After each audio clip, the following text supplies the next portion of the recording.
Monsieur de La Fontaine, permettez-moi de vous ramener aux premiers jours de votre existence, à cette enfance passée à Château-Thierry, au sein d'une famille honorable, où votre père, maître des eaux et forêts, devait sans doute nourrir pour vous de grandes espérances. Quel souvenir gardez-vous de cette jeunesse? Ah, madame, que vous dire de ces premières années, sinon qu'elles furent à l'image de mon caractère, insouciante, légère et peu encline aux contraintes de l'éducation stricte et laborieuse que l'on souhaitait m'imposer?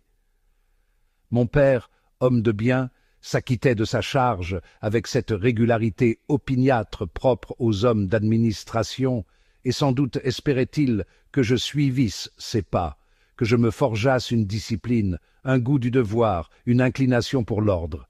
Hélas, je dois confesser que mon esprit, dès l'enfance, s'égarait volontiers vers des sentiers moins rigides. L'on tenta pourtant de me donner une éducation digne de mon rang, mais je dois dire qu'elle fut fort négligée, non point tant par l'indulgence de mes maîtres que par mon propre tempérament, peu enclin à l'étude méthodique et sévère. Pour un temps, l'on songea même à me faire embrasser l'état ecclésiastique, et je fus placé au séminaire de Saint-Magloire, où l'on me destinait à une vie pieuse et réglée. Mais, madame, que vous dirais-je? Rien ne sied moins à un esprit rêveur qu'une règle inflexible. Rien ne contrarie davantage une nature encline à la contemplation et à la fantaisie que ces murs austères où chaque heure est comptée, chaque pensée surveillée, chaque désir étouffé. Aussi, après quelque temps d'un ennui profond et d'une docilité feinte, je me rendis à l'évidence. La soutane ne serait point mon habit, et les prières ne remplaceraient point les vers que je commençais déjà à savourer. Je quittais donc ces murs sévères pour retourner dans le monde, libre d'esprit, mais sans dessein précis. Pourtant, au sortir du séminaire, vous embrassâtes une autre destinée en contractant mariage avec mademoiselle Marie Héricard. Cette union semblait prometteuse, mais elle ne vous retint point au foyer. Ah, madame, vous touchez là une affaire dont les détails n'ont guère été à mon avantage dans les chroniques du temps.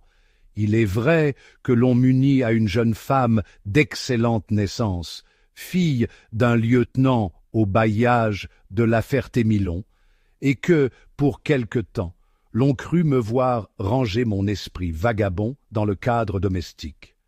Hélas, il n'en fut rien. Marie Héricard, dit-on, possédait de la vertu, de la bonté, de l'esprit même, mais son caractère se heurta au mien.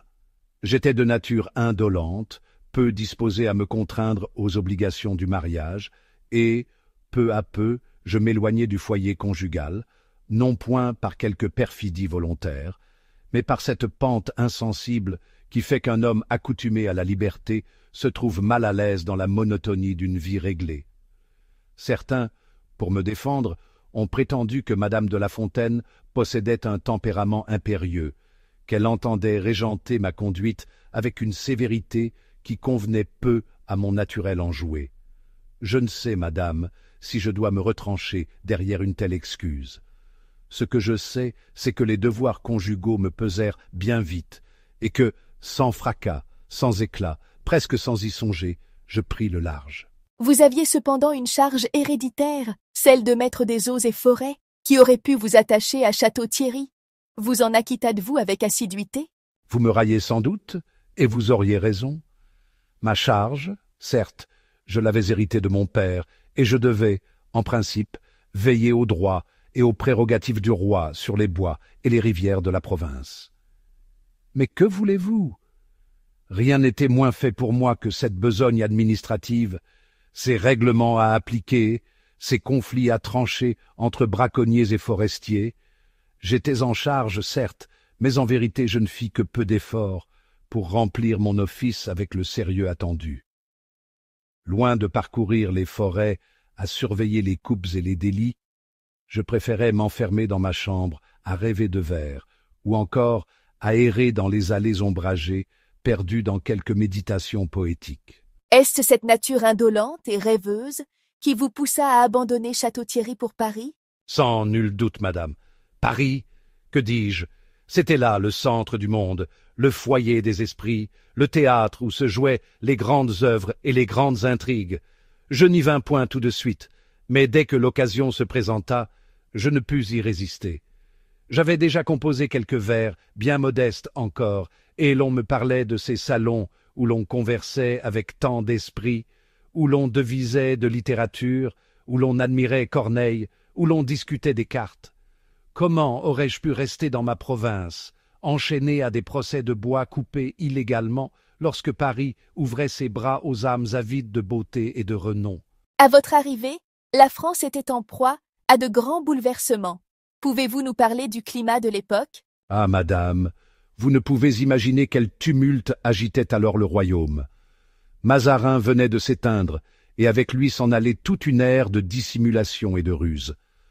Le jeune Louis XIV, à peine sorti de l'ombre du cardinal, affirmait déjà son autorité avec une majesté redoutable.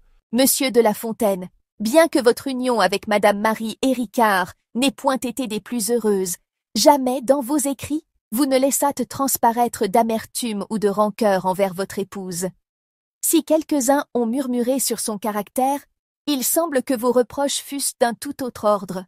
Ah, que voulez-vous? Si j'avais nourri quelque grief contre elle, mon cœur n'était point fait pour s'y attarder. J'étais de ces hommes qui, par inclination ou par philosophie, préfèrent oublier les contrariétés plutôt que de les ressasser. Jamais mon esprit ne s'abaissa jusqu'à se plaindre de l'humeur impérieuse que l'on attribue parfois à Madame de La Fontaine. Ce que je lui reprochais, si tant est que l'on puisse parler de reproche, fut plutôt son goût prononcé pour la frivolité, cette disposition à se plaire en des occupations légères, sans souci du ménage ni de la bonne tenue de notre fortune. Mais, hélas, que pouvais-je lui en faire grief, moi qui, en vérité, étais son égal dans ce défaut?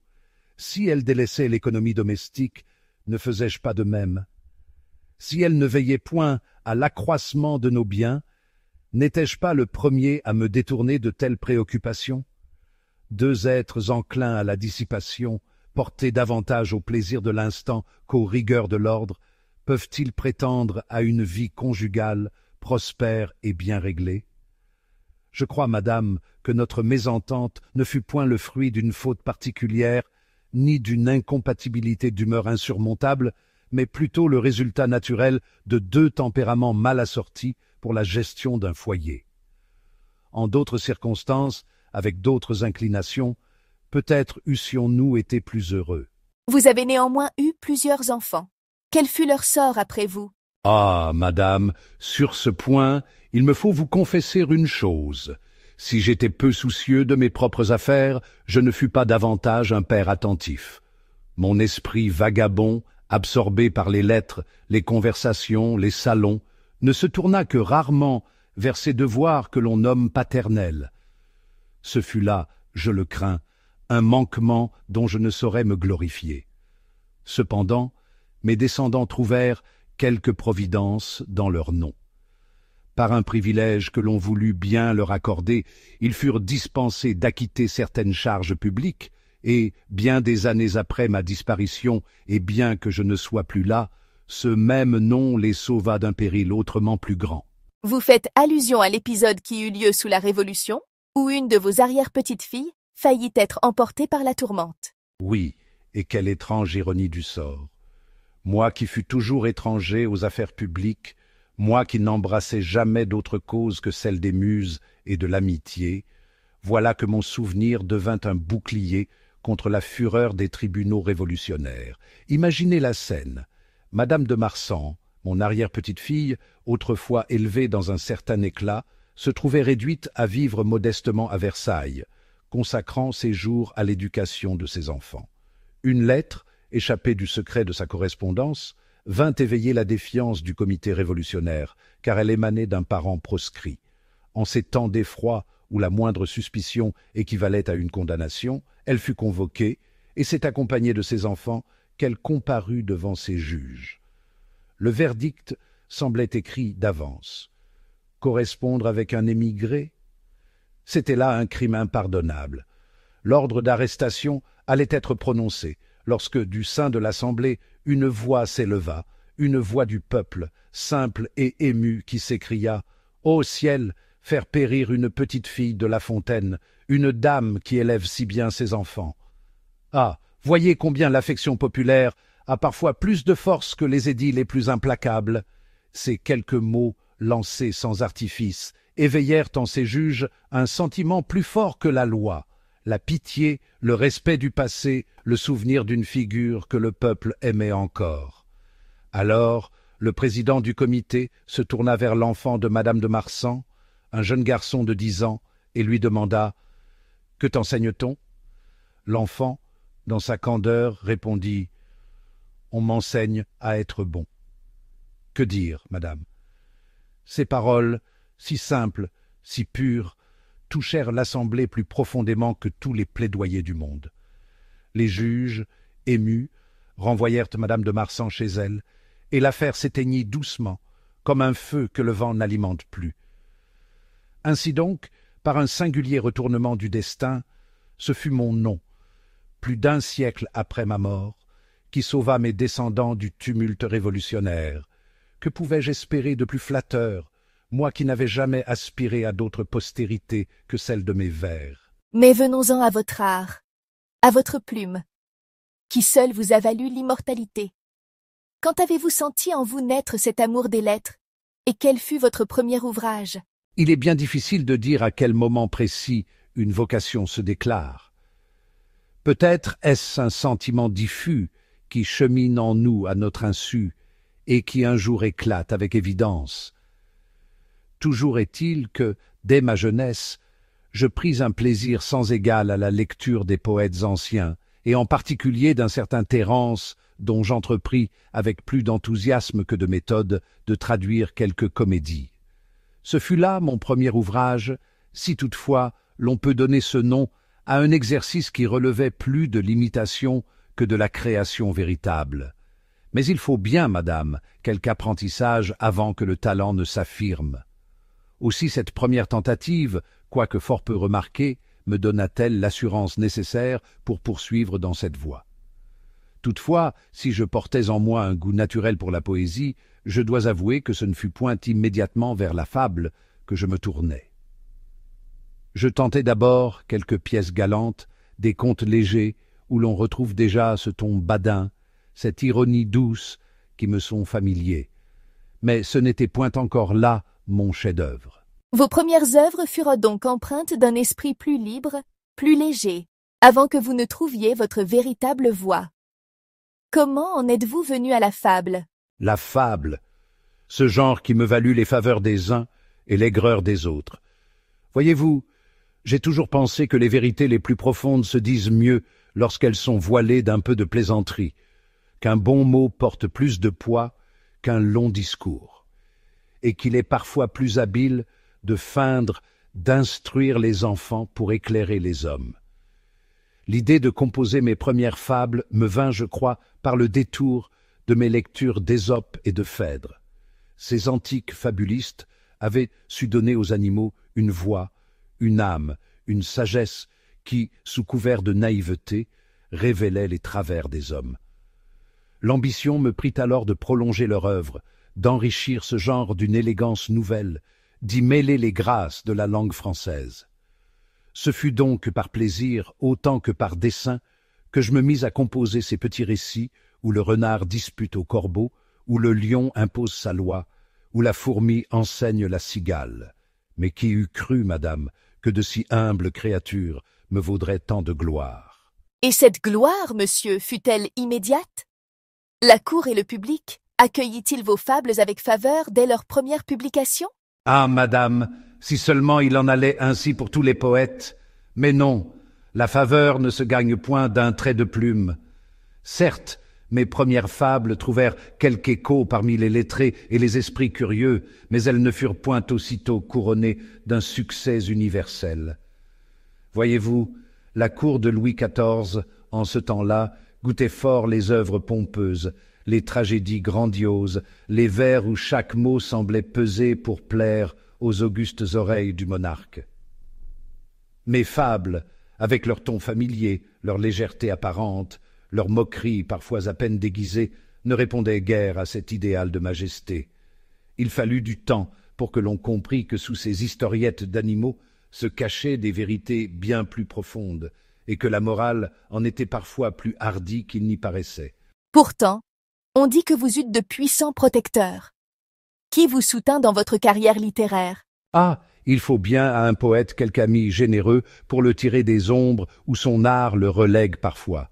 Et sur ce point, je fus fort heureusement servi. Vous savez déjà combien Fouqué fut mon premier protecteur, mais après sa chute, je trouvai asile dans le cercle aimable et éclairé de la duchesse de Bouillon et de madame de la Sablière. Ces dames, d'un goût exquis, d'une érudition rare, surent m'accueillir avec cette bienveillance que seules les âmes véritablement cultivées accordent aux esprits rêveurs. Elles m'encouragèrent à poursuivre mes fables, à les perfectionner, et peu à peu, le public, puis la cour elle-même, s'y intéressèrent avec une attention grandissante. Mais que dis-je? Ce ne fut point seulement dans les salons raffinés que mes fables trouvèrent des échos. Elles circulaient jusque dans les ruelles, dans les provinces, parmi le peuple, qui, mieux que quiconque, savait en goûter la malice et la justesse. Car enfin, madame, la fourberie du renard, la naïveté du corbeau, l'arrogance du lion, tout cela n'est-il pas un miroir où chacun peut reconnaître un voisin, un supérieur ou même un roi? Vous semblez insinuer que vos fables contenaient des critiques à peine voilées des puissants de votre temps. Était-ce un jeu dangereux? Écrire est toujours un jeu dangereux lorsqu'on touche aux vérités trop universelles. Mais enfin, qu'est-ce qu'une fable sinon une allégorie? Et qu'est-ce qu'un fabuliste sinon un observateur des mœurs? Certes, j'ai peint des rois sous l'image du lion, des courtisans sous les traits du renard, des ambitieux en loups affamés. Mais ai-je nommé quiconque? Non, madame, je me suis bien gardé d'une telle imprudence. Si l'on se reconnaît dans mes figures allégoriques, la faute n'est point mienne, mais bien de celui qui s'y voit reflété. Louis XIV, enfin politique qu'il était, comprit sans doute que mes récits avaient plus d'innocence qu'il n'y paraissait, mais il me laissa tranquille, peut-être amusé lui-même de voir ses courtisans chercher dans mes vers quelques portraits de leurs rivaux. Mais à ce parcours, il faut ajouter un protecteur, un homme qui vous tendit la main et vous introduisit dans les cercles les plus brillants du royaume, Nicolas Fouqué. Comment fûtes-vous amené à faire sa connaissance? Ah, quel souvenir que celui de ma rencontre avec le surintendant! Il est des hommes qui vous marquent à jamais, des esprits qui, par leur éclat, leur générosité et leur goût des arts, laissent une empreinte indélébile dans la mémoire de ceux qui eurent le bonheur de les approcher. Nicolas Fouqué fut de ceux-là. Mon introduction auprès de lui, je la dois à un homme de mon propre entourage, un certain Jeanne Hart, parent de mon épouse, qui avait trouvé faveur auprès de Fouqué et qui, fort de cette amitié, crut bon de me présenter à lui. À l'époque, je n'étais encore qu'un poète obscur, un esprit rêveur errant dans les rues de Paris, avide de conversation et de poésie, mais sans position ni fortune. Fouqué, madame, n'était pas de ces grands seigneurs hautains qui méprisent le talent lorsqu'il ne s'accompagne point d'un titre ou d'une charge. Il était, au contraire, un prince du goût et de l'intelligence, un homme qui savait reconnaître le génie et lui offrir un asile. Il avait su s'entourer des meilleurs esprits de son siècle. Molière écrivait pour ses fêtes, le nôtre dessinait ses jardins, le brun décorait ses palais. Quel lieu, quel homme eût pu mieux convenir à un poète en quête d'inspiration? Il semble que vous vous soyez rapidement attaché à lui. Comment n'en aurait-il point été ainsi? Imaginez-moi, modeste provincial, transporté du jour au lendemain dans l'éblouissante splendeur de Vaux-le-Vicomte, ce palais dont la magnificence éclipsait jusqu'aux demeures royales. Que dis-je? Ce n'était point seulement la pierre et l'or qui faisaient la grandeur de Vaux, mais l'esprit qui y régnait, cette effervescence intellectuelle, cette émulation entre les plus grands artistes du royaume. Là, point de contrainte, point de froideur cérémonieuse, mais une liberté exquise, où l'on pouvait converser à loisir, admirer une fresque naissante, écouter une comédie toute fraîche sortie de la plume de Molière, ou simplement se promener sous les ombrages en devisant avec quelque bel esprit. Quant à Fouqué, il était de ces hommes qui donnent sans compter, non par ostentation, mais par un goût sincère du beau et du grand. Il ne se contentait pas de protéger les écrivains. Il les aimait, les comprenait, les honorait. À moi, il donna non seulement un abri, mais une véritable amitié, et je l'en aimais d'autant plus. Mais, monsieur, la fortune de Fouquet, si éclatante fût-elle, n'était pas sans ombre. Sa gestion des finances du royaume lui attira la colère de Louis XIV. Étiez-vous conscient des périls qui le menaçaient? Madame, que voulez-vous? L'homme est aveuglé par la splendeur de ses jours heureux. Qui aurait pu croire que ce grand mécène, ce bienfaiteur des arts, ce maître du faste, tomberait un jour en disgrâce? Certes, les murmures ne manquaient point. Colbert, ce serviteur austère et inflexible, avait su s'attirer la confiance du roi, et l'on disait que son regard scrutateur ne se lassait point d'examiner les comptes du surintendant. Il est vrai que Fouquet, dans sa magnificence, ne comptait guère. Il distribuait ses richesses avec cette générosité insouciante qui fait les hommes brillants mais imprudents. Son faste éclipsait celui du souverain lui-même, et en cela, il commit peut-être sa plus grande erreur. Car Louis XIV, madame, n'estimait rien tant que son propre éclat, et il ne souffrait point que l'on brillât d'un feu plus vif que le sien. Mais cette magnificence lui coûta cher. Et bientôt, la disgrâce frappa ce grand homme. Vous qui l'avez connu de si près, comment perceviez-vous les tensions croissantes entre lui et Louis XIV? Ah, il est aisé, avec le recul, de voir que la chute était inéluctable, mais à l'époque, nous, qui vivions sous son égide, n'en avions qu'un pressentiment vague et diffus. Certes, nous savions que Colbert, cet homme austère et inflexible, veillait dans l'ombre, que ses yeux scrutaient les comptes avec une froide minutie, et qu'il murmurait à l'oreille du roi des vérités bien peu favorables à notre bienfaiteur. Mais Fouquet, en son aveuglement, ne voulait point croire à sa perte.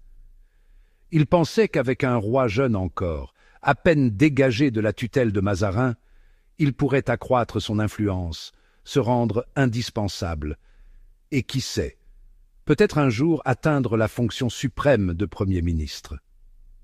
Hélas, madame, il ignorait la véritable nature de Louis XIV. Ce prince que l'on croyait frivole et peu porté aux affaires avait appris de Mazarin plus que l'on ne soupçonnait.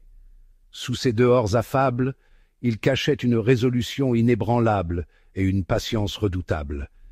Il laissait Fouquet s'enfoncer dans son propre piège, il lui faisait croire à sa faveur, il lui demandait même de rendre compte des finances de l'État, feignant de lui accorder sa confiance, alors qu'en secret, il préparait déjà sa perte. Le coup de grâce fut donc cette fête donnée à Vaux-le-Vicomte, n'est-ce pas? Quelle ironie! Ce qui devait être le triomphe de Fouquet devint l'instrument de sa ruine. Il voulait éblouir le roi, lui montrer la magnificence de son château, lui prouver que nulle cour, pas même celle de Versailles, ne pouvait égaler la splendeur de Vaux. Molière, en personne, composa pour l'occasion une comédie nouvelle, Les Fâcheux, et l'on y vit défiler toute la richesse et le génie de la France. Jardins illuminés, jets d'eau prodigieux, banquets somptueux, feux d'artifice embrasant le ciel. Mais Louis XIV, madame, au lieu d'être charmé, fut piqué au vif. Il contemplait, mais ne se réjouissait point. Il voyait dans cette démonstration non pas l'hommage d'un serviteur, mais l'insolence d'un rival. Car l'arrestation de Fouquet suivit de peu cette fête éclatante. Comment avez-vous appris la nouvelle? Jamais je n'oublierai ce jour funeste.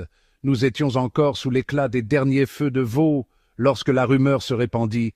Fouquet avait été arrêté à Nantes, capturé par d'Artagnan lui-même, ce mousquetaire que l'on disait invincible. La consternation fut immense parmi ceux qui lui étaient restés fidèles. Certains, par prudence, s'éloignèrent aussitôt, craignant d'être eux-mêmes frappés par la disgrâce. Mais moi, madame, pouvais-je l'abandonner? Son procès fut une interminable agonie. Ce procès fut une farce cruelle, un simulacre de justice où tout était déjà décidé d'avance. Fouquet fut traîné devant une chambre spécialement instituée pour l'accabler, et l'on fouilla dans ses papiers comme l'on fouille dans les cendres d'un feu éteint, cherchant désespérément une braise pour le raviver. On découvrit des notes, des esquisses de plans, des projets de défense qu'il avait jadis conçus dans la crainte d'un coup de force. Ces papiers, que tout autre eût brûlés dans la prudence, furent sa condamnation. Car le roi n'avait besoin que d'un prétexte, et il le trouva là. Le procès s'étira sur des années, et pendant ce temps, Fouquet, cet homme jadis tout-puissant, croupissait entre quatre murs, rongé par l'angoisse et l'attente. Vous avez pris la plume pour le défendre, au péril de votre propre sûreté. Que pouvais-je faire d'autre? J'étais poète, non homme de guerre, ni homme d'État.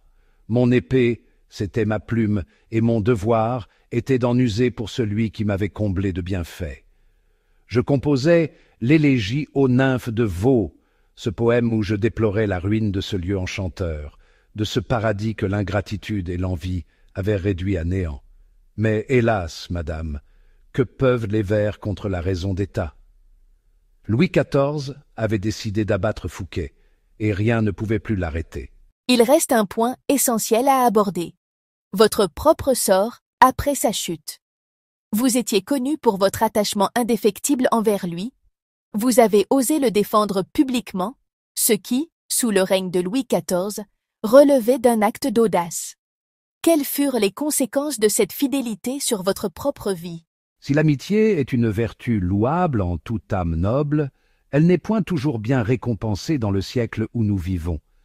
J'ai aimé Fouquet dans sa splendeur, mais je l'ai aimé plus encore dans son infortune, et je n'en rougis point. Mais ce que je n'avais pas prévu, c'est que cet attachement me vaudrait une disgrâce qui ne s'effacerait jamais. Le roi, madame, ne pardonne point. Louis XIV, ce prince dont on vante la magnanimité, savait aussi être inflexible, et son courroux, silencieux mais implacable, tomba sur moi comme une ombre pesante qui ne devait jamais se dissiper. Il ne me bannit point, il ne me fit point arrêter, mais il me laissa dans un exil pire encore, celui de l'indifférence. Je n'avais plus de protecteur à la cour, plus de bienfaiteur pour appuyer mes écrits, plus de faveur royale pour élever mon nom. Je fus laissé à moi-même, relégué loin des fastes, loin des salons où l'on discutait des gloires du règne. Vous avez pourtant continué d'écrire. Certes, madame, car si les hommes me tournèrent le dos, les muses, elles, ne m'abandonnèrent point. J'avais encore ma plume, j'avais encore mes fables, et dans leur naïveté apparente, je trouvais un refuge où glisser mes pensées les plus libres. Mais je ne me faisais point d'illusions. Louis XIV ne me prendrait jamais en grâce. Il savait que je l'avais supplié pour Fouquet, que j'avais, par mes vers, tenté d'attendrir la justice, et qu'avec d'autres illustres plumes, Pélisson, Madame de Sévigné, nous avions réussi à émouvoir l'opinion publique. Hélas, tout cela ne servit qu'à attiser encore plus sa colère. Lorsque la chambre de justice rendit son verdict, la majorité des juges prononça non pas la mort, mais le bannissement. 13 contre 9. 13 hommes eurent assez de cœur pour reconnaître qu'on ne pouvait punir de la corde un homme dont le seul crime fut d'avoir trop brillé. Fouquet était sauvé, pensions-nous. Nous croyions, pauvre naïf, qu'il lui serait permis de finir ses jours loin de la cour, mais vivant encore. C'est alors que se produisit une chose, madame, que la postérité aura peine à concevoir. Vous faites allusion à la décision du roi de commuer la sentence en emprisonnement à perpétuité. Oui, madame, et quelle inhumanité! Imaginez, un procès s'étend sur des années, les juges, après d'innombrables débats, après des mois d'examen, rendent enfin leur sentence. Et que fait le roi? Il la balaye d'un trait de plume. Il décide que le bannissement n'est point assez cruel, que la souffrance de Fouquet ne sera pas complète tant qu'il n'aura pas été enseveli vivant dans quelque forteresse oubliée. Ainsi, au lieu d'un exil, Fouquet fut jeté au château de Pignerol, cette prison lointaine où il s'éteignit, consumé par l'oubli. Avez-vous eu des nouvelles de lui après son emprisonnement? Peu, madame, bien trop peu. L'on disait qu'il conservait quelque courage, qu'il espérait encore un revirement, une grâce tardive, mais que les années l'épuisaient. Puis un jour, l'on apprit qu'il était mort. Le 23 mars 1680, Fouquet quitta ce monde, seul, loin des ors de Vaux-le-Vicomte, loin des poètes, des artistes, des fêtes qui avaient autrefois illuminé son existence. Il mourut non point d'un coup de glaive, mais de cette lente agonie qu'est l'oubli. Louis XIV, je crois, aurait pu pardonner bien des fautes, mais il ne pardonnait pas que l'on l'ait surpassé en magnificence. C'est là le péché qu'il ne pouvait souffrir. L'éclat de Fouquet l'avait trop éclipsé, et jamais il n'accepta que cet affront restât impuni. Moi, madame, j'ai obéi à deux voix, celle de la reconnaissance, qui me commandait de ne point oublier les bienfaits reçus, et celle de la pitié, qui me soufflait qu'un homme tombé mérite toujours un peu de clémence. Le roi, lui, n'a obéi qu'à une seule, celle de la vengeance. Monsieur de La Fontaine, nous avons longuement parlé de votre attachement à Fouquet et des malheurs qui s'ensuivirent. Mais avant la chute de ce grand homme, il vous inspira un ouvrage singulier, mêlant prose et vers, Le Songe de Vaux. Pouvez-vous nous parler de cette œuvre inachevée? Ah, madame, Le Songe de Vaux, que de souvenirs s'y rattachent. Ce texte, je l'écrivis alors que le faste et la splendeur de Vaux-le-Vicomte étaient à leur apogée, que chaque pierre de ce palais semblait chanter la gloire de son maître. Inspiré par tant de magnificence, comment mon esprit, naturellement enclin à la rêverie, n'aurait-il point été transporté dans le monde des songes? J'y fis converser les arts eux-mêmes, les 4 disciplines qui, ensemble, avaient façonné ce chef-d'œuvre, l'architecture, la peinture, le jardinage et la poésie. Je les métamorphosais en fées nobles et jalouses de leur primauté, se disputant le mérite de Vaux. Palatiane, l'architecture, vantait l'ordonnance majestueuse des bâtiments, l'harmonie des proportions, la solidité de la pierre. Apellanire, la peinture, louait la richesse des fresques, la finesse des ornements, l'éclat des couleurs.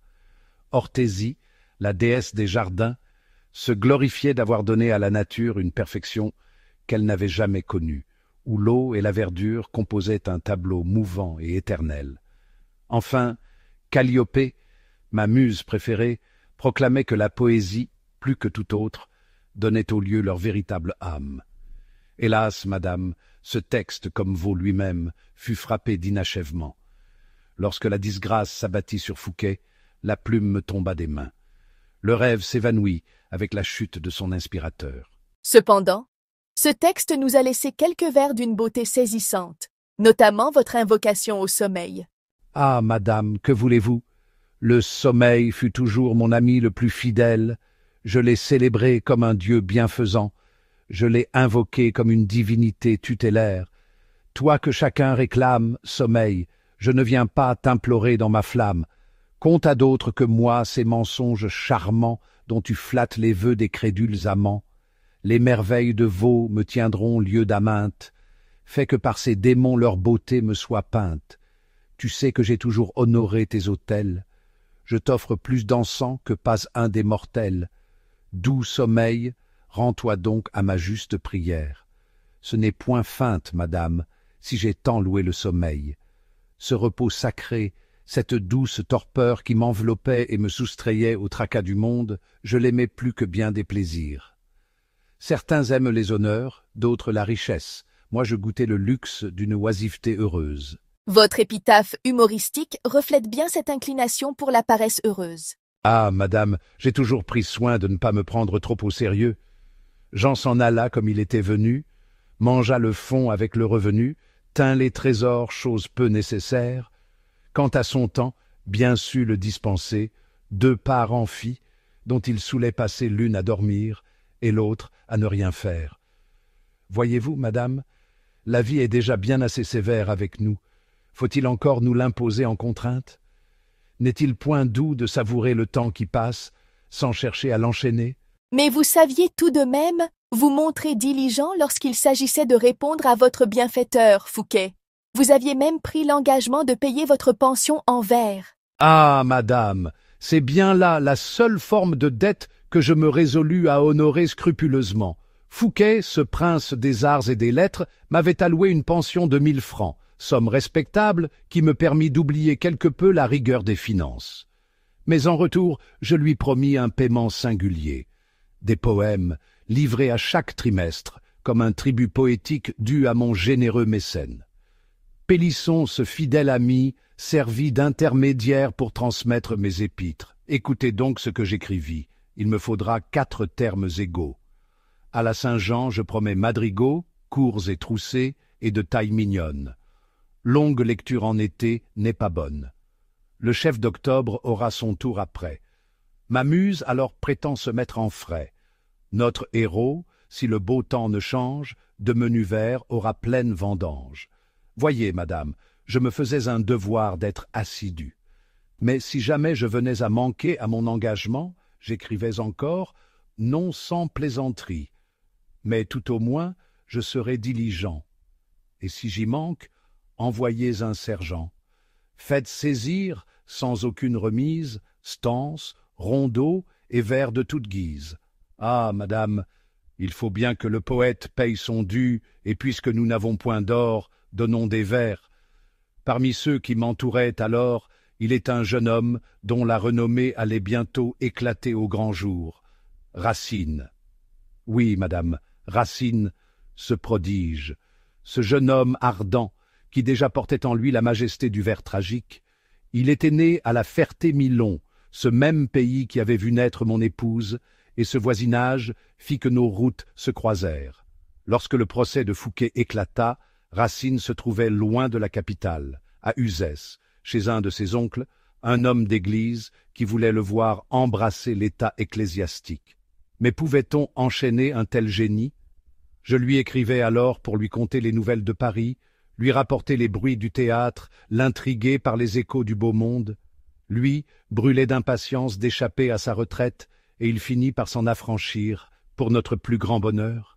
Ah, madame, nous ne savions pas encore que ce jeune homme allait bientôt surpasser tous ceux qui l'avaient précédé sur la scène tragique, mais n'est-ce point là le privilège de l'amitié, de deviner en un ami les promesses de l'avenir, avant que le monde entier ne les reconnaisse? Vous connûtes ce jeune homme avant même qu'il ne devint le maître incontesté de la tragédie.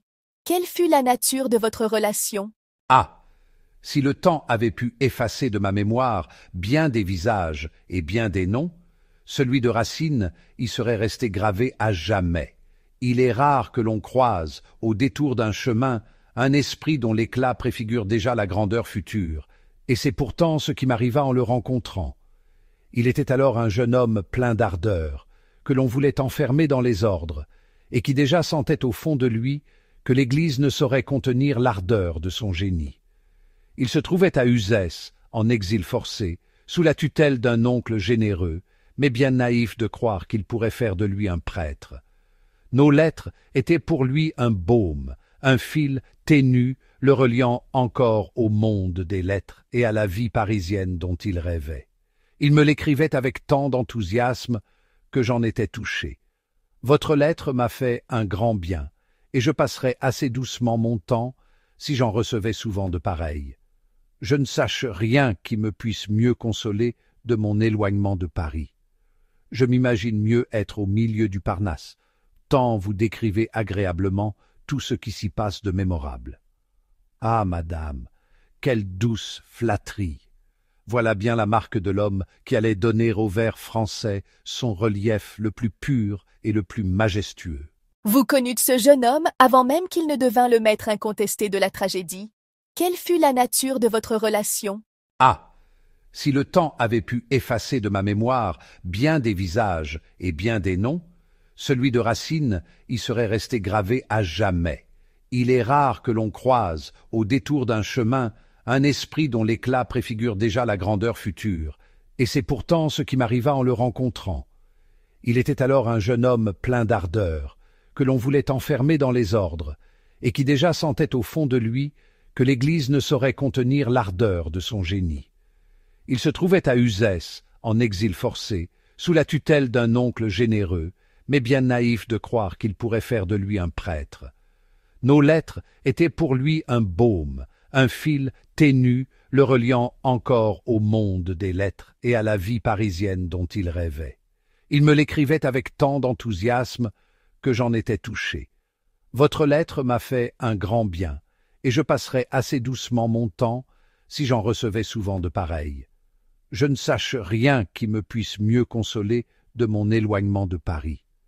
Je m'imagine mieux être au milieu du Parnasse, tant vous décrivez agréablement tout ce qui s'y passe de mémorable. Ah, madame, quelle douce flatterie! Voilà bien la marque de l'homme qui allait donner au vers français son relief le plus pur et le plus majestueux. Il semble que Racine faisait tant de cas de vos lettres qu'il les faisait même copier et circuler parmi ses amis à Paris. Il est vrai, madame. Il prenait un soin jaloux de mes missives, veillant à ce qu'on les lui renvoyât sans qu'elles fussent abîmées. Il écrivait ainsi à l'abbé Levasseur: « J'envoie la lettre de La Fontaine décachetée à monsieur Vittart. S'il en fait retirer copie, ayez soin, je vous prie, que la lettre ne soit pas souillonnée et qu'on ne la retienne pas longtemps. Voyez, madame, quelle précaution, quelle dévotion pour une simple lettre. Cela me fit sourire bien des fois, car, pour moi, ces écrits n'étaient que de légères chroniques de notre temps, et je ne pensais pas qu'ils méritassent tant d'égards. Mais Racine, lui, savait déjà ce que mon insouciance m'empêchait de comprendre, que les mots, même simples, ont leur propre destin. » Après la chute de Fouquet, vous avez quitté Paris pour un temps et vous êtes rendu à Limoges. Pourquoi ce voyage et quand retenez-vous?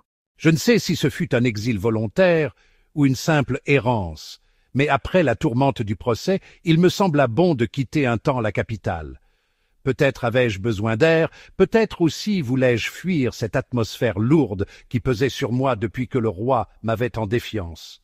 Ce voyage me mena jusqu'à Limoges et, comme toujours, je fis route en rêvant, en flânant, en me perdant souvent plus que je ne me dirigeais.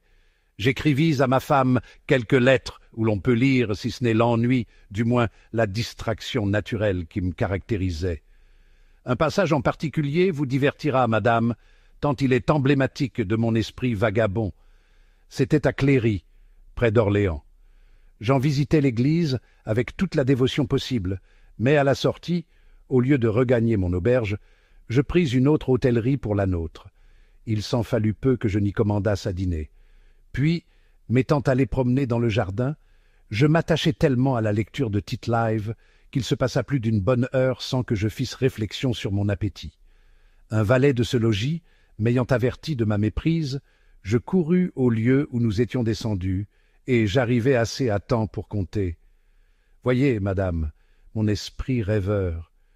Au lieu de penser à ma faim, à mon gîte, je m'égarais dans l'histoire de Rome antique, et je ne dus qu'à un brave domestique de ne pas laisser mon repas s'évanouir comme tant d'autres choses dans mes rêveries.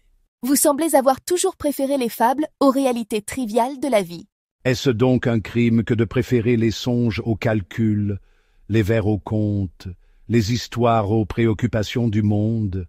Il est des hommes nés pour régenter, pour gouverner, pour peser chaque denier et bâtir des empires. Moi j'étais né pour m'émerveiller, pour contempler, pour tresser des récits où les animaux nous enseignent mieux que les hommes ne sauraient le faire. Et si cela m'a valu d'être parfois jugé léger, d'avoir vécu d'insouciance plus que de prudence, que m'importe? La vie, madame, est bien courte, et je crois que nous en jouissons mieux lorsque nous la traversons comme un ruisseau, plutôt que de vouloir en fixer le cours. Monsieur de La Fontaine, nous avons déjà évoqué votre attachement à Fouquet et la façon dont son souvenir vous hantait bien après sa chute. Mais, à travers vos lettres, nous découvrons aussi un autre aspect de votre personnalité, une tendresse et une constance dans vos affections. Votre correspondance avec votre épouse en témoigne. Ah, madame, si je ne fus point le mari le plus exemplaire, et je le confesse volontiers, du moins fus-je fidèle dans mes écrits. Je savais que ma chère épouse attendait de mes nouvelles, et, quoiqu'ennemie de toute contrainte, je m'astreignais à lui écrire, même aux heures où la fatigue pesait sur moi. Voyez donc ce que je lui disais dans une de mes lettres. Il ne s'en faut pas d'un quart d'heure qu'il ne soit minuit. J'emploie cependant les heures qui me sont les plus précieuses à vous faire des relations, moi qui suis enfant du sommeil et de la paresse. Madame, que ne fait-on point pour apaiser une épouse qui vous reproche volontiers votre négligence? Mais il est vrai aussi que, malgré mon insouciance, malgré mon amour du repos et de l'oisiveté, je ressentais parfois cette douce nécessité d'échanger quelques mots avec celle qui, après tout, partageait mon nom. Pourtant, dans vos lettres, c'est un autre attachement qui transparaît plus encore, celui que vous portiez à Fouquet. Vous avez visité Amboise, où il fut enfermé, et votre récit en est profondément émouvant. Ah, ce fut là une épreuve poignante. Vous savez combien j'aimais cet homme, combien sa disgrâce fut un coup de poignard pour moi. Et lorsque, passant par Amboise, j'appris que c'était en ces murs qu'il avait été d'abord enfermé, je ne pus résister au désir de revoir, fût-ce de l'extérieur, l'endroit où il avait tant souffert. Je demandai à voir la chambre où il avait été détenu. Triste curiosité, me direz-vous. Mais comment eussé-je pu poursuivre ma route sans me recueillir un instant devant ces murs qui avaient enfermé un homme autrefois si puissant, si éclatant, si généreux? Le soldat qui nous conduisait n'avait point la clé. Que faire? Je restais là, immobile, contemplant cette porte close, comme si par la force de mon regard j'avais pu en percer le mystère. Je voulus savoir comment il avait vécu ces jours sombres, comment on le gardait, comment on l'avait traité. Mais bientôt, madame, les mots eux-mêmes me manquèrent pour décrire cette douleur. Les vers seuls pouvaient exprimer ce que mon cœur ressentait. Qu'est-il besoin que je retrace? Une garde aux soins non pareille, chambre murée, étroite place, quelque peu d'air pour toute grâce, jour sans soleil, nuit sans sommeil, 3 portes en 6 pieds d'espace. Que puis-je ajouter, madame? N'est-ce point là le plus cruel des supplices?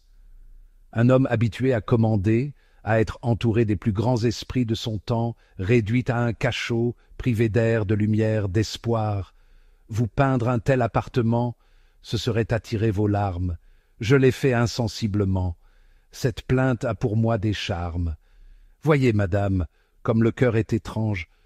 On se dit que l'on veut détourner son regard du malheur, et insensiblement, on s'y attarde, on s'y attache, comme si l'on voulait, par la seule force du souvenir, ressusciter ce qui a été perdu.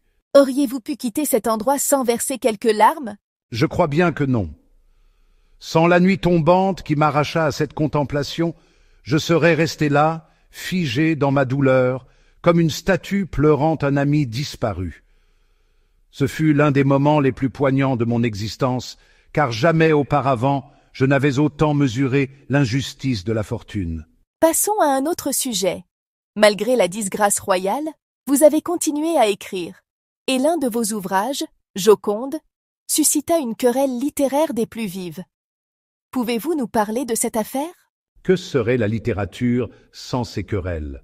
Elles sont le sel de notre art, les étincelles qui animent les esprits et font vivre nos ouvrages au-delà de leur première réception. L'affaire de Joconde en est un bel exemple.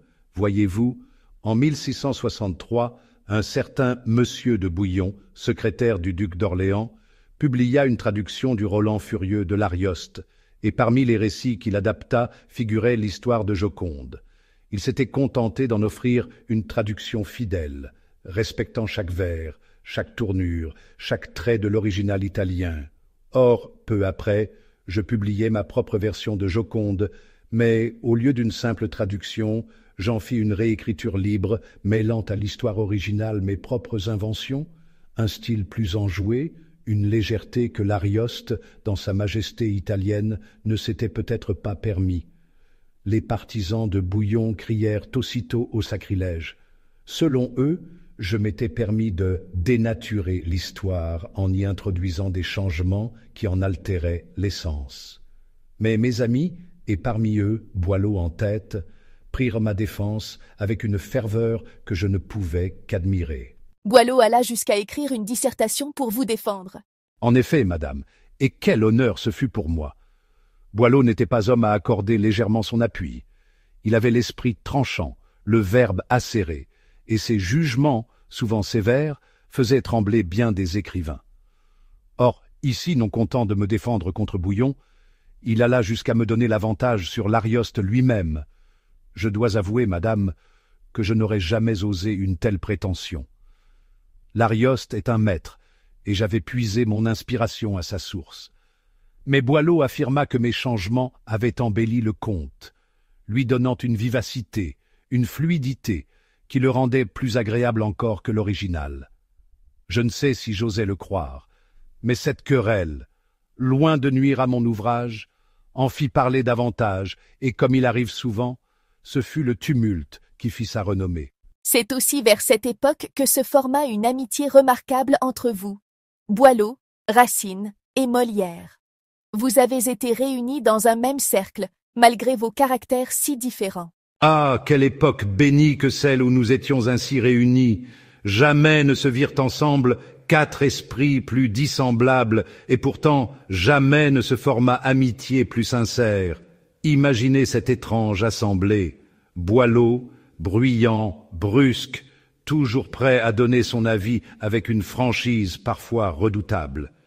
Il n'était point homme à ménager les susceptibilités, et ses satires cinglantes lui valaient autant d'ennemis que d'admirateurs. Mais il était aussi d'une loyauté absolue, incapable de fausseté, et lorsque son amitié était acquise, elle l'était pour toujours. À ses côtés, Racine, plus doux en apparence, mais non moins piquant dans ses remarques. Il avait l'art de la plaisanterie fine, celle qui fait sourire et qui, sous des dehors inoffensifs, pique là où il faut.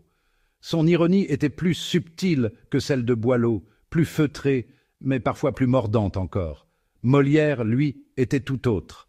Attentif, souvent silencieux, il semblait toujours en train d'observer, de scruter les âmes pour y puiser les traits de ses comédies.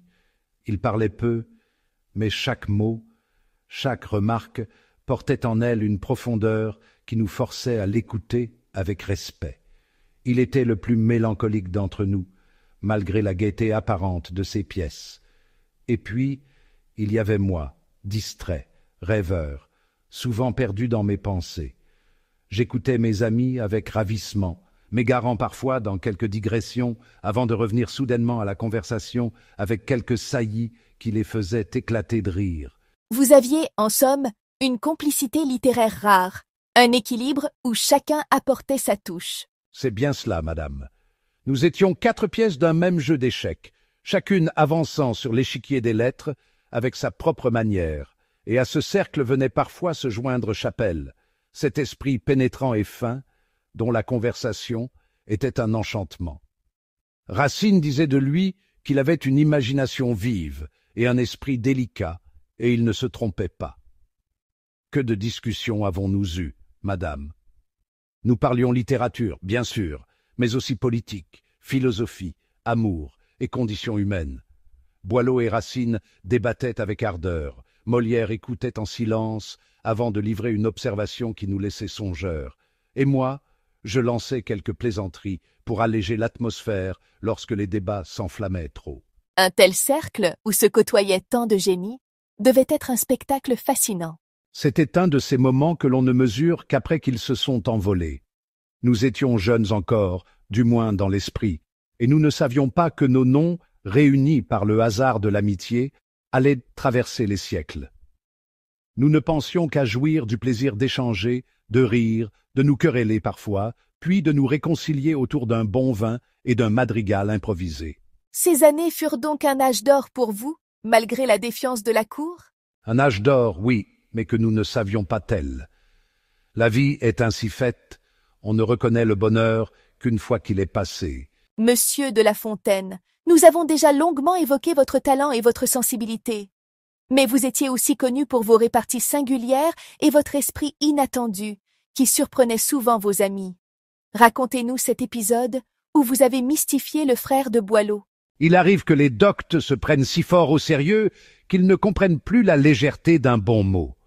Nous étions réunis lorsque le frère de Boileau, docteur en Sorbonne, se lança dans une interminable dissertation sur Saint-Augustin. Il parlait avec toute la pompe qu'affectionnent ces esprits académiques, vantant l'intelligence, la rigueur et la profondeur du grand théologien. Moi, madame, que voulez-vous? J'écoutais d'une oreille distraite, mon esprit vagabondant ailleurs, comme il lui arrivait souvent. Et tout à coup, un éclair traversa mon esprit. Je sortis de ma rêverie, et le plus sérieusement du monde, je demandai au docteur, « Croyez-vous que saint Augustin eut plus d'esprit que Rabelais ?» Ah, madame, la stupeur fut totale. Ce savant, qui n'avait sans doute jamais osé poser un tel parallèle, me regarda de la tête aux pieds, et au lieu de me répondre, il se contenta de dire « Prenez garde, monsieur de La Fontaine, vous avez mis un de vos bas à l'envers. » C'était vrai, madame. Mais était-ce là une réponse? Était-ce là une réplique digne de la grandeur de Saint-Augustin ou de la verve de Rabelais? Ah non! Il ne vit dans ma question qu'une bizarrerie, et au lieu d'y répondre, il crut me corriger comme on corrige un écolier étourdi. Mais ce qu'il ne comprit point, c'est que moi, je m'étais moqué de lui, et que ma question, sous son apparente naïveté, renfermait tout un monde de réflexion. Car enfin, madame, n'est-ce point un sujet digne de débat que de comparer la sagesse sévère et la malice géniale? Vous aviez l'habitude de lancer des remarques déconcertantes au beau milieu des conversations.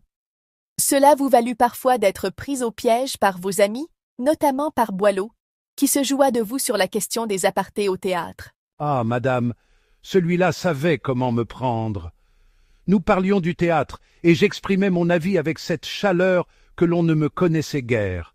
Je soutenais qu'il n'y avait rien de plus absurde que ces apartés où un personnage parle tout haut, et où seul le public l'entend, tandis que l'acteur placé juste à côté reste sourd comme un pot. Rien n'est plus contraire au bon sens, disais-je. Comment se peut-il que le parterre perçoive un discours que le voisin immédiat du comédien n'entend point? Boileau, qui savait bien comment retourner une argumentation contre son auteur, se mit alors à parler d'une voix forte. Il faut que La Fontaine soit un grand coquin, un grand maraud. Je continuais mon discours indifférent, sans même remarquer ses paroles.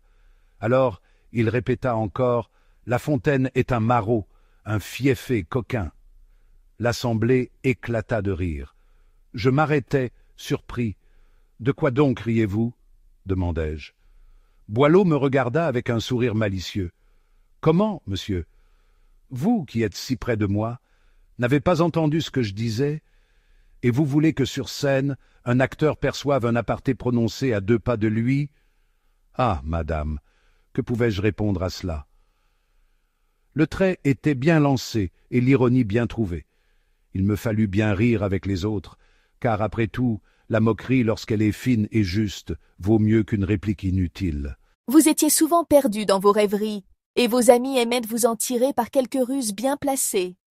Mais Molière, lui, semblait toujours vous défendre lorsque l'on se moquait de vous avec trop d'insistance. Ah, Molière! Voilà un homme qui avait la profondeur du silence et l'intelligence de l'observation. Un soir, à l'un de nos soupers, Boileau et Racine se mirent à me railler avec un peu trop de vivacité. Ils savaient que j'étais d'un naturel distrait, et il ne manquait pas une occasion de me rappeler mon étourderie.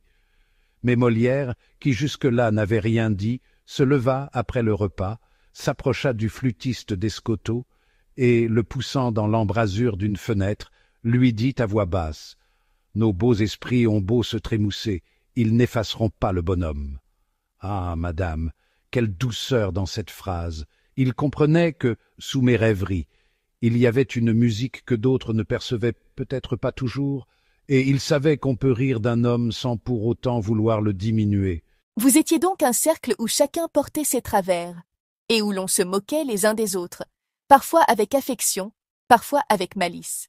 Assurément, madame. Voyez-vous, nous étions 5, Boileau, Racine, Molière, Chapelle et moi-même. Chacun avec son génie, chacun avec ses défauts. Il y avait même une coutume plaisante dans notre société. Nous avions toujours un poème de Chapelaine posé sur une table. Si l'un d'entre nous commettait une faute grave, disons un raisonnement boiteux ou un vers maladroit, il était condamné à lire 20 vers de cet ouvrage. Si la faute était vraiment terrible, alors l'on devait lire une page entière, et cela, madame, c'était l'équivalent d'un arrêt de mort, car nul ne pouvait survivre à une telle sentence sans souffrir dans son âme et son esprit. Et pourtant, vous cherchiez aussi à vous corriger mutuellement, n'est-ce pas? Si seulement cela avait été possible. Voyez plutôt l'histoire de Boileau et de Chapelle. Boileau voulait corriger Chapelle de son goût trop prononcé pour le vin. Il le rencontra un jour dans la rue et le réprimanda. « Mon ami, vous buvez trop. Il faut que vous changiez vos habitudes. Chapelle, qui avait l'esprit vif et prompt à la répartie, lui répondit « Vous avez raison, mon cher, mais entrons dans ce cabaret, nous en parlerons mieux à notre aise. » Ils entrèrent, commandèrent une bouteille, puis une autre, puis encore une autre. Chapelle, avec un air attentif et contrit, écoutait Boileau discourir sur la tempérance, tout en remplissant son verre. Et, madame, devinez ce qui arriva? Boileau, emporté par son propre discours, but à son tour, sans s'en rendre compte, si bien qu'à la fin, le moraliste et le buveur sortirent du cabaret aussi joyeux l'un que l'autre. Monsieur de La Fontaine, on vous prête une indifférence presque totale aux choses du monde, qu'il s'agisse des titres, des biens ou même des procès qui vous concernaient. Vous avez même été condamné pour avoir usurpé un titre de noblesse. Que pensez-vous de cette affaire? Il semble que, dans ce monde, on tienne plus à des mots qu'à des vertus véritables. Ma famille, comme bien d'autres, aimait à se parer de quelque éclat et prétendait à une certaine noblesse. Mais en 1657, lorsque le roi ordonna une enquête pour débusquer les usurpateurs de titres, nous fûmes mis à l'amende, condamnés à payer 2000 livres pour avoir porté ce vain honneur d'écuyer. Voyez-vous, madame, la chose m'eût amusé si elle n'avait pas coûté tant d'argent. Mais enfin, que pouvais-je faire, sinon tourner l'affaire en plaisanterie? Je pris la plume et j'écrivis une épître au duc de Bouillon, seigneur de Château-Thierry, où je m'amusais moi-même de cette prétendue imposture. Je ne dis pas qu'il soit juste qu'on voie le nom de noble à toutes gens en proie. C'est un abus, il faut le prévenir, et, sans pitié, les coupables punir. Mais le moins fier, mais le moins vain des hommes, qui n'a jamais prétendu s'appuyer du vain honneur de ce mot d'écuyer, qui rit de ceux qui veulent le paraître, qui ne l'est point, qui n'a point voulu l'être. Voyez, madame, combien je me souciais peu d'être noble. Je ne demandais point d'autre reconnaissance que celle des lettres, et encore, celle-là me semblait-elle déjà un fardeau parfois bien pesant. Vous étiez donc insensible à ces honneurs. Mais il semble aussi que vous ne teniez guère à la fortune. Assurément, madame, les écus n'ont jamais fait mon bonheur. Ils vont, ils viennent, et sitôt qu'ils me tombaient entre les mains, ils s'évaporaient aussi vite qu'un songe au matin. Tenez, voulez-vous une preuve de mon insouciance? Un jour, un de mes amis me fit savoir qu'un procès qui me concernait allait être jugé le lendemain à Paris. L'affaire, à ce que l'on me dit, était importante, et je devais me hâter d'y assister. Je pris donc la route, mais chemin faisant, je fis halte chez une connaissance qui demeurait à 1 lieue de la capitale. Il me reçut avec joie, on parla de vers, de littérature, et ma cause en justice fut bien vite reléguée aux oubliettes de ma mémoire. On me pressa de rester, on m'offrit le gîte, et je cédai, charmé par la douceur de la conversation. Le lendemain matin, en m'éveillant tard, mon procès me revint enfin à l'esprit. Hélas, il était déjà trop tard. Je courus à Paris, mais en arrivant, tout était joué, et mon ami me reprocha vivement ma négligence. Songez-vous, madame, que je me fusse attristé de cet incident? Point du tout. Je lui répondis d'un ton paisible. Au fond, je suis bien aise de cette affaire, car je n'aime ni à parler d'affaires, ni à en entendre parler. Voilà une philosophie bien singulière pour un homme du siècle de Louis XIV. Singulière, madame, mais combien plus douce que celle des âmes anxieuses qui passent leur vie à compter et à se tourmenter pour un procès, un titre ou un héritage. Je vous le dis sans feinte, les préoccupations du monde m'ennuient, les chiffres, les arguties des avocats, les procédures interminables, tout cela me pèse bien plus que les fardeaux d'Atlas. Pourquoi devrais-je me soucier de ces misères, quand l'esprit peut s'envoler dans le pays des fables, quand l'imagination peut donner à l'âme des jouissances bien plus précieuses que toutes les richesses terrestres? Et pourtant, vous aviez bien conscience des réalités de l'existence, notamment en ce qui concerne la place des femmes dans la société. Vos lettres à votre épouse en témoignent. Si je n'ai pas été un époux exemplaire, du moins ai-je toujours tenu à faire partager à ma femme quelques réflexions sur la vie. Un jour, de Limoges, où je me trouvais auprès de mon ami Jamard, Je lui écrivis ces lignes, non sans quelque malice. Vous n'avez jamais voulu lire d'autres voyages que ceux de la table ronde. Mais le nôtre mérite bien que vous le lisiez. Il pourra même arriver que, si vous goûtez ce récit, vous en goûtiez après de plus sérieux. Voyez-vous, madame, je tentais, sous des dehors légers, de l'inviter à élargir ses horizons, à voir au-delà des romans de chevalerie qui occupaient ses loisirs. Mais je savais bien que rien ne la détournait de ses habitudes. Vous ne jouez, ni ne travaillez, ni ne vous souciez du ménage, et, hors ce temps que vos bonnes amies vous donnent par charité, il n'y a que les romans qui vous divertissent. Peut-être, madame, étais-je un peu sévère. Mais si je me moquais de sa passion exclusive pour les romans, c'est parce que je pensais qu'elle eût pu, sans peine, s'intéresser à l'histoire, à la connaissance des lieux et des personnes. Hélas, elle n'en voulait rien savoir, et je concluais, en lui donnant cette leçon qui, aujourd'hui, pourrait faire sourire, ce n'est pas une qualité pour une femme d'être savante, et c'en est une très mauvaise que d'affecter de paraître telle. Je ne sais si elle prit ces mots pour un conseil ou pour une boutade, mais il est certain que ma femme et moi vivions dans deux mondes bien différents. Et c'est peut-être cette distance qui fit que vous ne vécûtes jamais réellement ensemble. Assurément. Elle avait ses habitudes, j'avais les miennes, et il me semblait que notre bonheur consistait précisément à ne point nous imposer l'un à l'autre. Je n'ai jamais été homme à contraindre qui que ce soit, et si la vie de couple exige une régularité et une constance dont j'étais incapable, alors peut-être était-il préférable que nous suivions chacun notre chemin. Monsieur de La Fontaine, vous que l'on dit si insouciant, si peu préoccupé des affaires du monde, il semble pourtant que vous ayez su intervenir lorsque cela vous paraissait juste. Ainsi, lorsqu'une inondation emporta le pont de Château-Thierry, vous trouvâtes un moyen original d'obtenir des réparations? Voyez comme il est plaisant que, moi qui fuyais tant les procès et les discussions d'intérêt, je me sois mêlé de cette affaire. Château-Thierry, ma ville natale, se trouva dans le plus grand embarras. La Marne, en crue, avait emporté non seulement le pont, mais encore une partie de la chaussée. Or, la ville était pauvre, et il lui fallait des fonds que nul ne savait où trouver. Que faire? Mes concitoyens se lamentaient, mais les lamentations, madame, ne rebâtissent point les chemins. Alors je fis ce que je savais faire de mieux. Je pris ma plume. J'écrivis une ballade dont le refrain revenait sans cesse à cette vérité cruelle. L'argent, surtout, est nécessaire. Ah, madame, il est rare qu'un poète parvienne à délier les cordons de la bourse de l'État.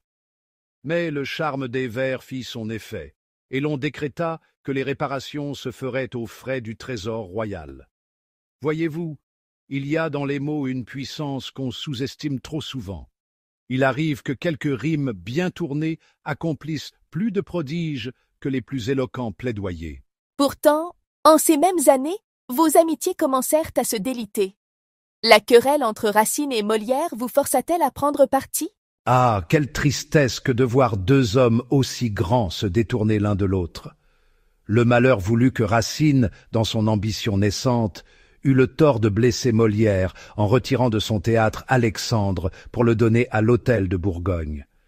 Non content de cela, il enleva à Molière l'une de ses meilleures actrices, la Duparc, qui suivit Racine dans ce nouveau théâtre.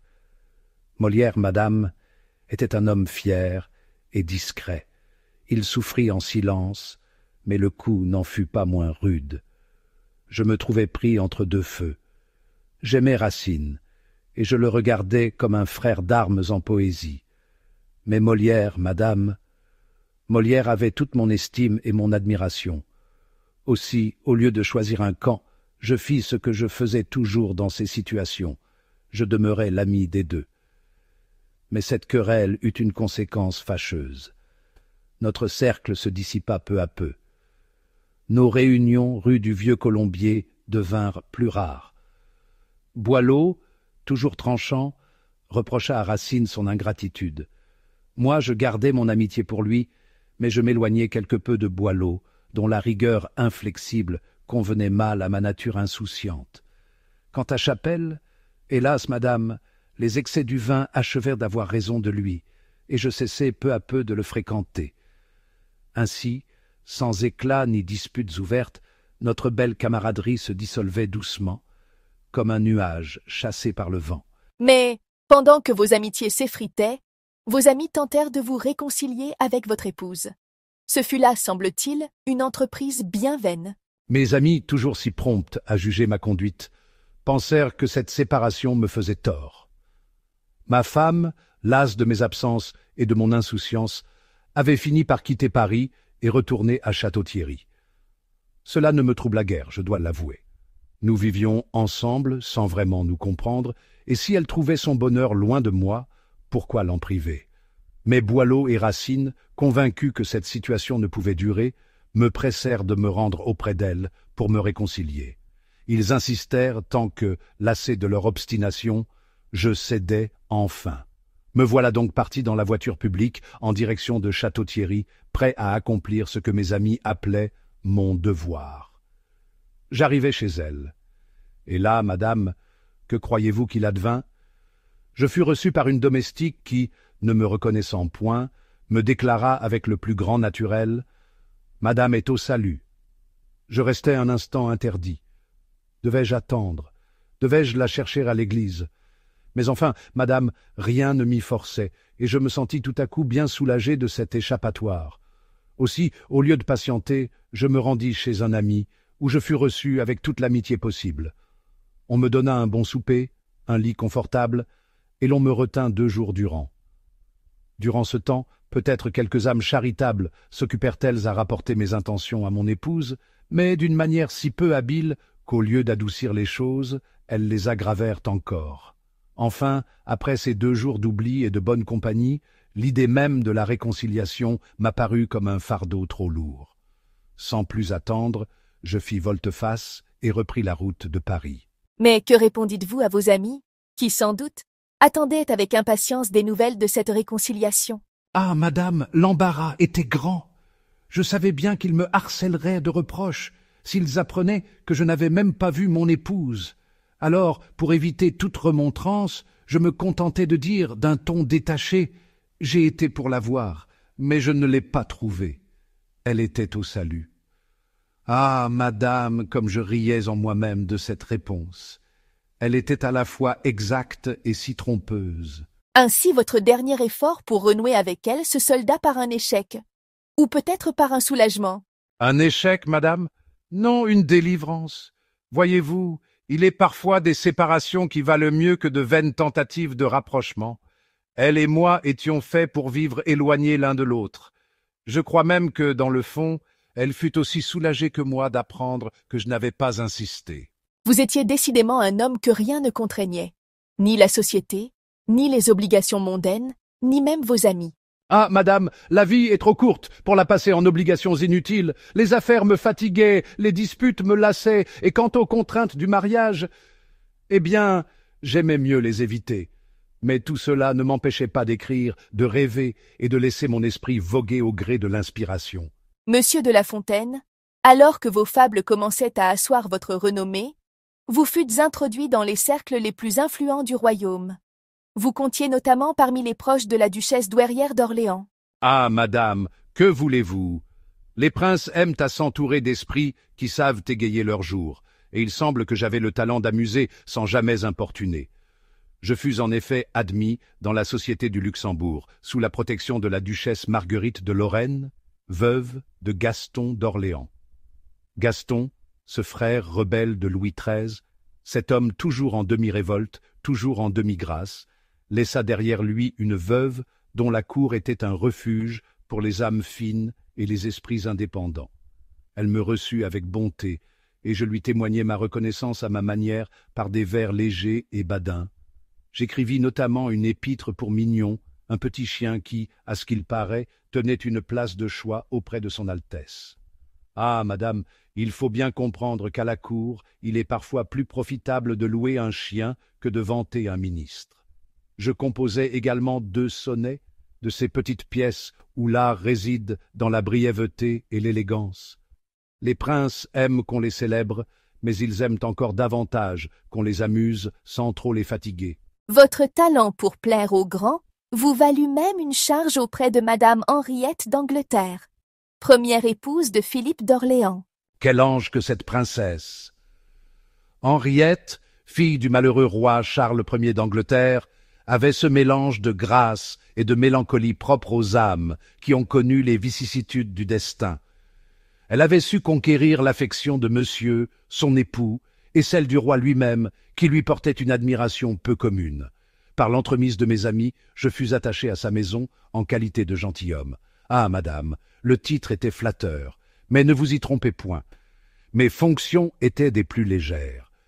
J'étais là pour divertir, pour égayer ces âmes, souvent lassées du protocole, pour apporter une touche de poésie dans un monde trop souvent gouverné par l'étiquette.